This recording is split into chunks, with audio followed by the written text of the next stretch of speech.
ఓం శ్రీ లక్ష్మీ నృసింహాయ నమ. శ్రీ లక్ష్మీ నరసింహస్వామి వైభవం 27వ అధ్యాయం. నరసింహస్వామిని ప్రహ్లాదుడు శాంతింపజేయుట. నరసింహస్వామి హిరణ్యాక్షుణ్ణి చంపిన తర్వాత రాక్షస వీరులందరినీ సంవరించాడు. ఇంకా ఆ ఉగ్ర నరసింహస్వామి ఆగ్రహం తగ్గలేదు. ఆ చూపులు భయం కలిగిస్తున్నాయి. భీకరమైన ముఖంతో ఊగిపోతున్నాడు. చూడడానికి కానీ పలకరించడానికి కానీ ధైర్యం చాలక అక్కడున్న వాళ్ళందరూ భయభ్రాంతులై తత్తరపడుతుండగా ఆ భీకర నరకేసరి ఆ సభాభవనంలో సింహాసనంపై ఆసీనుడయ్యాడు. దేవతలు, చారణులు, విద్యాధరులు, గరుడులు, నాగులు, యక్షులు, సిద్ధులు మొదలైన వారిలో ఏ ఒక్కరు కూడా ఆ సమయములో ఆ ఉగ్ర నరకేసరి దరిదాపులకు వెళ్ళటానికి సాహసించలేక భయకంపితులవుతున్నారు. నరసింహరూపిణి విజయోత్సవం చూసిన దేవకాంతలు పూలవానలు కురిపించారు. ఆనందముతో ఉత్సవాలు చేసుకున్నారు. పరమేశ్వరుడు, బ్రహ్మదేవుడు, మహేంద్రుడు మొదలైన దేవతలు, కిన్నరులు, కింపురుషులు, నాగులు, సిద్ధులు, సాధ్యులు, గరుడులు, గంధర్వులు, చారుణులు, విద్యాధరులు, ప్రజాపతులు అందరూ ఆ ఉగ్ర నరకేసరిని దర్శించాలనే కుతూహలంతో విచ్చేశారు. దేవతలందరూ ఎవరికి వారు వివిధ రీతులలో స్తుతించారు. పరమేశ్వరుడు, బ్రహ్మ కూడా నరసింహుణ్ణి శాంతింపజేయాలని అనేక రీతులు స్తుతించారు. కానీ నరసింహునిలో మార్పు కనిపించలేదు. ఏమి చేయాలా అని ఆలోచించి లక్ష్మీదేవితో, ఓ లక్ష్మీదేవి, నువ్వు సాక్షాత్తు శ్రీ మహావిష్ణువుకు పట్టపురానివి. ఆ శేషశాయికి సేవ చేయుటలో మిక్కిలి నేర్పరివి. నారాయణుడే అండగా పొందిన నీవు నిత్యం శ్రీహరి ఎడల ప్రీతితో మెలుగుతుంటావు. తల్లి, నీ వల్లే అవుతుంది, నరసింహుని శాంతపరచు అన్నారు దేవతలు. దేవతలు ఇలా అభ్యర్థించగా సమ్మతించి మధురంగా మాట్లాడే మాత ఆదిలక్ష్మి అత్యంత ఆసక్తితో ఆ ఉగ్ర నరకేసరి సన్నిధికి వెళ్ళింది. ఆ చల్లని తల్లి చంద్రవదన శ్రీలక్ష్మి చిరునవ్వుతో శ్రీహరిని పలకరిద్దామనుకుంది. కానీ ఆ ఉగ్ర రూపం చూస్తుంటే మాట్లాడితే మండిపడతాడేమో, బదులు పలకడేమో అని ఆగిపోయింది. మనసులో ఒకవైపు చనువు, ఒకవైపు భయము కలుగుతుండగా సంకోచముతో అలా నిలబడిపోయింది పద్మాలయ లక్ష్మీదేవి. ఇలా నరకేసరి రూపం చూసి సందేహించి ఆయన శాంతించిన పిమ్మట దగ్గరకు వెళ్తాననుకుంది. ఆమె మనోభావం గ్రహించిన బ్రహ్మదేవుడు ఈ ఉగ్ర నరసింహుని కోపం తగ్గించటం ప్రహ్లాదుడితో తప్పించి ఇంకా ఎవ్వరి వల్ల కాదని తలచి అతనిని పిలిచి ఇలా అన్నాడు.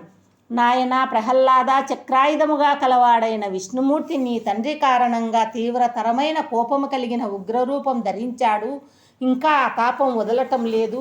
మెల్లిగా దరిచేరి స్వామిని శాంతింపచేయి ఇలా అని బ్రహ్మదేవుడు అనగానే పరమభాగవతుడు, భక్తశేఖరుడు అయిన ప్రహ్లాదుడు అలాగే అని చేతులు జోడించి మెల్లగా ఉగ్ర నరసింహుణ్ణి సమీపించాడు. మిక్కిలి వినయముతో వినమ్రతో ఆయన దివ్య పాదపద్మాలకు సాష్టాంగ నమస్కారములు చేశాడు. అంతటా భక్తవత్సలుడైన నారాయణుడు ప్రసన్నుడై ప్రహ్లాదుడిని ప్రేమగా చూశాడు. నరహరి మనసులో కరుణ ఉప్పొంగింది. చిన్న పిల్లవాడు ప్రహ్లాదుడిని దగ్గరకు పిలిచాడు. వాత్సల్య చూపులతో చూస్తూ ఆ రాక్షస సంహారి తన హస్తంతో మస్తకాన్ని ఆప్యాయంగా నిమిరాడు. ప్రశస్తమైన హస్తం కాలసర్ప భయాన్ని తొలగించేది, నిత్యమంగళం ప్రసాదించేది. నరసింహస్వామి చేతి స్పర్శతో ప్రహ్లాదునికి భయం పోయింది, బ్రహ్మజ్ఞానం కలిగింది, దేహం పులకరించింది, ఆనంద బాష్పాలు ధారలు కట్టాయి. ఆప్యాయతతో కంఠం గద్గదమైంది. వినయ వివేకాలు మరింత శోభ చేకూర్చాయి. చిత్తానికి ఏకాగ్రత చిక్కింది. మనసు భక్తితో పరవశించిపోయింది. హృదయంలో ఋషికేశుడి పాదపద్మాలను నిలుపుకొన్నాడు. చేతులు జోడించి నరహరిని ఇలా స్తుతించాడు. ఓ జగదీశ్వర నారసింహ, నీవు సత్వగుణ ప్రధానుడవు. నీ ఆజ్ఞలు తలదాల్చు బ్రహ్మాది దేవతలు ఇవాళ నీ భీషణ ఆకృతి చూసి బెదిరిపోతున్నారు. ప్రభు శాంతించు. నీ సుందర రూపాలు లోకానికి కళ్యాణకారకాలు, భక్తి ప్రేరకాలు తప్పించి భయంకరాలు కావు కదా. తేలులాగా పాములాగా నిత్యం ప్రజలకు భయం పుట్టించే పాపాత్ముడు రాక్షసుడైన మా తండ్రి హిరణ్యకశిపుణ్ణి పరిమార్చావు. జనులందరికీ సంతోషం సమకూరింది. నరకేసరి అవతారం ప్రయోజనం సిద్ధించింది. ఇంకా ఈ సంతోష సమయంలో ఇంత కోపం ఎందుకు? ప్రజలందరూ నిన్ను సంతోషాలు కలగజేసేవాడవని, పాపాలను తొలగించేవాడవని భావిస్తున్నారు. నిర్మలమైన ఆత్మస్వరూప నారాయణ, రోషము విడుము, శాంతించుము, కరుణించి నీ చరణ సన్నిధిలో నాకు ఆశ్రయం ప్రసాదించు. ప్రభు లక్ష్మీపతి నరసింహ పద్మంలో పుట్టిన ఆ బ్రహ్మదేవుడికైనా సరే నీ చెయ్యెత్తి తల మీద పెట్టి అభయం ఇవ్వలేదు.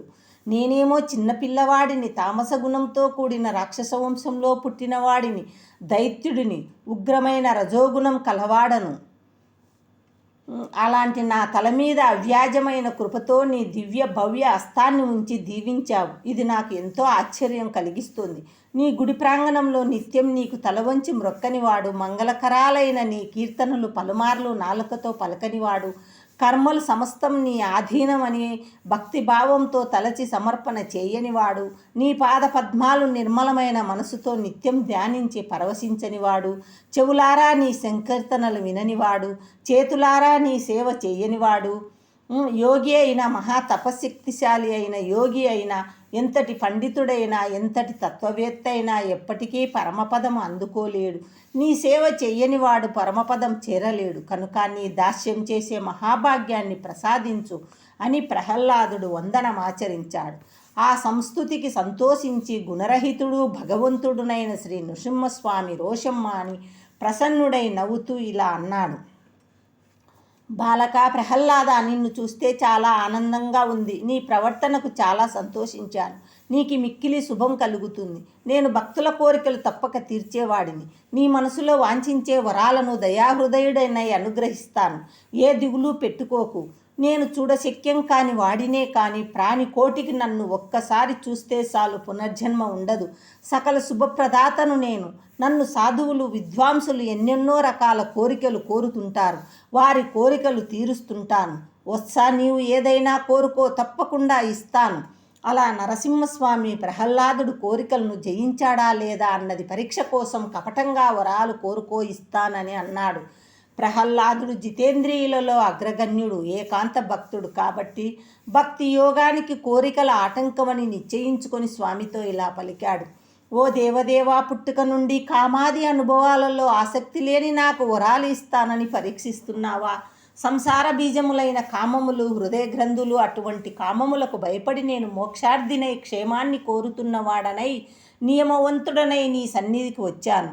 కోరికలు, ఇంద్రియాలు, మనసు, శరీరం, ధైర్యం, బుద్ధి, ప్రాణం, ధర్మం, లజ్జ, స్మరణం, సిరి సంపదలు, తేజో విశేషాలు సమస్తం నశించేవే. ఇది సత్యం. లోకంలో సేవకులు ధనం కోసం రాజులను ఆశ్రయిస్తారు. రాజులు తమ ప్రయోజనాల కోసం సేవకులకు ధనమిచ్చి పోషిస్తారు. తండ్రి నరసింహ, పరమాత్మ, పరమపురుష, నా సేవను ఆ విధంగా భావించకు. నాకా ఏ కోరికలు లేవు. నీకా నా వల్ల ప్రయోజనము లేదు. అయినా నాకు వరప్రదానం చేస్తానంటే కామములు వృద్ధి పొందని వరం దయతో అనుగ్రహించుము. కామములు విడిచినవాడు నీతో సమానమైన వైభవం పొందుతాడని భక్తితో ప్రణవపూర్వకంగా నమస్కారం చేస్తాడు ప్రహ్లాదుడు. అంతటా భగవంతుడైన నరసింహస్వామి ప్రహ్లాదుతో ఇలా అన్నాడు. ప్రహ్లాద, నీ వంటి మంచి జ్ఞాన సంపన్నులు ఏకాంత భక్తులు కోరికలు ఏవీ కోరుకోరు. అయినా కూడా నీవు దానవ చక్రవర్తివై మన్వంతర కాలం సకల భోగాలు అనుభవించు. శుభప్రదమైన బుద్ధితో నా గాథలు విను. భూతాంతరాత్ముడను అయిన నన్ను యజ్ఞేశునిగా, పరమేశ్వరునిగా తెలుసుకొని ఆత్మలో నిత్యం ఆరాధించు. కర్మబంధాలు ఖండించి ఈశ్వరార్పణ బుద్ధితో నన్ను పూజించు. సుఖాలను అనుభవించుట చేత పూర్వం సంపాదించిన పుణ్యాలు వ్యయం అవుతాయి. వ్రతాల వలన పాపాలు తొలగిపోతాయి. అటు పిమ్మట కాల ప్రవాహానికి లోబడి కలేబరం వదిలిపెట్టి ముల్లోకాలలోనూ ప్రకాశించేది, దేవేంద్రుని చేత పొగడబడేది, దశ దిక్కులందు పరిపూర్ణంగా నిండి ఉండేది అయిన గొప్ప కీర్తితో నా సాన్నిధ్యం పొందుతావు. మానవుడు ఈ నారసింహావతారాన్ని, నీవు చేసిన ఈ సంస్తుతిని నిండుగా మనసులో నిలుపుకుంటే వానికి పునర్జన్మ ఉండదు. వాడు కర్మబంధాలను దాటేస్తాడు. అలా పరమపురుషుడు పలుకగా ప్రహ్లాదుడు ఇలా అన్నాడు. స్వామి నరసింహ, నా తండ్రి మరియు పినతండ్రిలిరువురు నీతో విరోధం పూని దుర్మరణం చెందారు. ఎన్నో పాపాలు చేసిన నా తండ్రులకు సద్గతి కలుగునట్లు వరము ప్రసాదించు అని వేడుకున్నాడు. ప్రహ్లాదుడు పలికిన మాటలకు స్వామి మిక్కిలి వాత్సల్యముతో ఇలా పలికాడు. ప్రహ్లాద, నీవు నాకు పరమభక్తుడవు. నిన్ను కనడం వలన నీ తండ్రి ముందు తరాల వారితో పాటు శుభస్థితి పొందాడు.